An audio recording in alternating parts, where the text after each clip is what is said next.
നാട് ഞെട്ടിപ്പോയി ഇങ്ങനൊരു സംഭവം. തീർച്ചയായും ഞങ്ങളെല്ലാം പകച്ചിരിക്കുകയാണ്.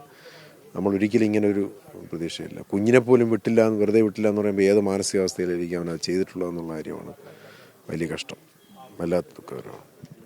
വെഞ്ഞാറമൂട്ടിലെ ക്രൂരമായ കൂട്ടക്കൊലപാതകവുമായി ബന്ധപ്പെട്ടുള്ള ദുരൂഹതകൾ ഇനിയും പുറത്തു വന്നിട്ടില്ല. ഈ ഘട്ടത്തിൽ ജനപ്രതിനിധി കൂടിയായ രാജേഷ് നമുക്കൊപ്പം ചേരുന്നുണ്ട്.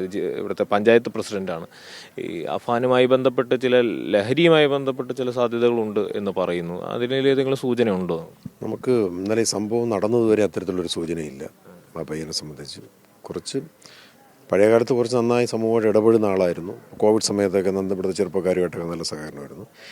പിന്നീട് ഈ അടുത്ത കാലങ്ങളിൽ അങ്ങനെ കൂടുതൽ സമൂഹമായിട്ടൊരു ബന്ധപ്പെടൽ വളരെ കുറവായിരുന്നു. പക്ഷേ അപ്പോഴും ലഹരിയുടെ ഉപയോഗവും അല്ല അത്തരത്തിൽ നമുക്ക് ഐഡൻറ്റിഫൈ ചെയ്ത് ഇതുവരെ ഒന്നും വന്നിട്ടില്ല.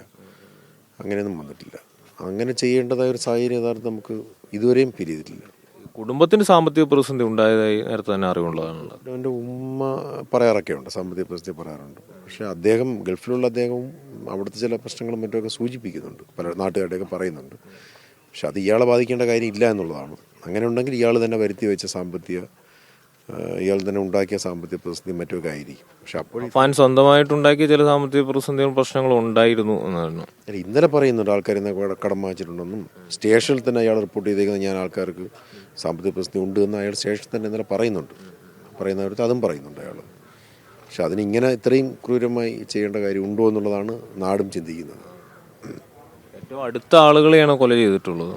ഏറ്റവും അടുത്ത ബന്ധുക്കൾ, പ്രണയിനി ഉൾപ്പെടെ കൊല ചെയ്യപ്പെടുന്നു. ഏറ്റവും കൊണ്ടുവരുന്ന അനുജൻ എപ്പോഴും കൂടെ അത് ഞങ്ങൾ കാണാറുണ്ട്. പലപ്പോഴും ബുള്ളറ്റിലൊക്കെ കൊണ്ടുവന്ന് കാണാറുണ്ട്. ഈ റോഡ് ഇറങ്ങി വരുന്നതൊക്കെ ഞങ്ങൾ പലപ്പോഴും കാണാറുണ്ട്. എക്സാം കഴിഞ്ഞാൽ കുട്ടി വരികയാണ്. പിന്നെ പ്രണയിനി ആ കുട്ടിയെ വിളിച്ച് വരുത്തി. അതും തൊട്ട് ഇവിടുന്ന് ഒരു വെഞ്ഞാട് ജംഗ്ഷനിലാണ് ആ വീട്.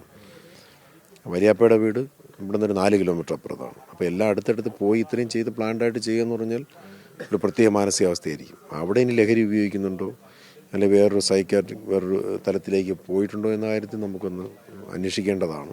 ജനപ്രതിനിധി എന്ന നിലയിൽ കൂടി ചോദിക്കുകയാണ്, ഈ പ്രദേശത്ത് എങ്ങനെയാണ് യുവാക്കൾക്കിടയിൽ രാസലഹരിയൊക്കെ ഇപ്പോൾ വ്യാപകമാകുന്ന സാഹചര്യമുണ്ട്? ഇവിടെ അങ്ങനെ ഒരു സാഹചര്യം ഉണ്ടോ?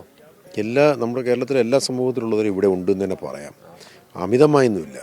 പോലീസ് സംവിധാനമൊക്കെ ശക്തമാണ്. എക്സൈസ് നന്നായി തന്നെ നമ്മൾ തന്നെ പഞ്ചായത്ത് ജാഗ്രതാ സമിതി തന്നെ എക്സൈസിൻ്റെ യോഗം വിളിക്കുന്നുണ്ട്. എക്സൈസ് നന്നായി ശ്രദ്ധിക്കുന്നുണ്ട്. പക്ഷെ അപ്പോഴും സമൂഹത്തിൽ ഉണ്ട് എന്ന് വേണമെങ്കിൽ പറയാം. ചെറുപ്പക്കാരുടെ ഇടയിൽ അത് എല്ലായിടത്തും ഉള്ളതുപോലെ ഇവിടെയും കാണും. അതിന് സംശയമൊന്നും വേണ്ട കാര്യത്തിൽ. നാട് ഞെട്ടിപ്പോയി ഇങ്ങനൊരു സംഭവം. തീർച്ചയായും ഞങ്ങളെല്ലാം പകച്ചിരിക്കുകയാണ്. നമ്മൾ ഒരിക്കലും ഇങ്ങനെ ഒരു പ്രതീക്ഷയില്ല. കുഞ്ഞിനെ പോലും വെറുതെ വിട്ടില്ല എന്ന് പറയുമ്പോൾ ഏത് മാനസികാവസ്ഥയിലായിരിക്കും അവനത് ചെയ്തിട്ടുള്ളതെന്നുള്ള കാര്യമാണ് വലിയ കഷ്ടം, വല്ലാത്ത ദുഃഖകരമാണ്. തീർച്ചയായും നാടാകെ ഞെട്ടിത്തരിച്ചിരിക്കുകയാണ്. ഏത് മാനസികാവസ്ഥയിലാണ് ഈ നിലയിൽ ഒരു ക്രൂര കൊലപാതകത്തിലേക്ക് അഫാനെ നയിച്ചതെന്ന ചോദ്യം തന്നെയാണ് ഇപ്പോഴും അവശേഷിക്കുന്നത്. സിജോ സുധാകരനൊപ്പം മുഹമ്മദ് ആഷിഖ്, മീഡിയ 1, തിരുവനന്തപുരം.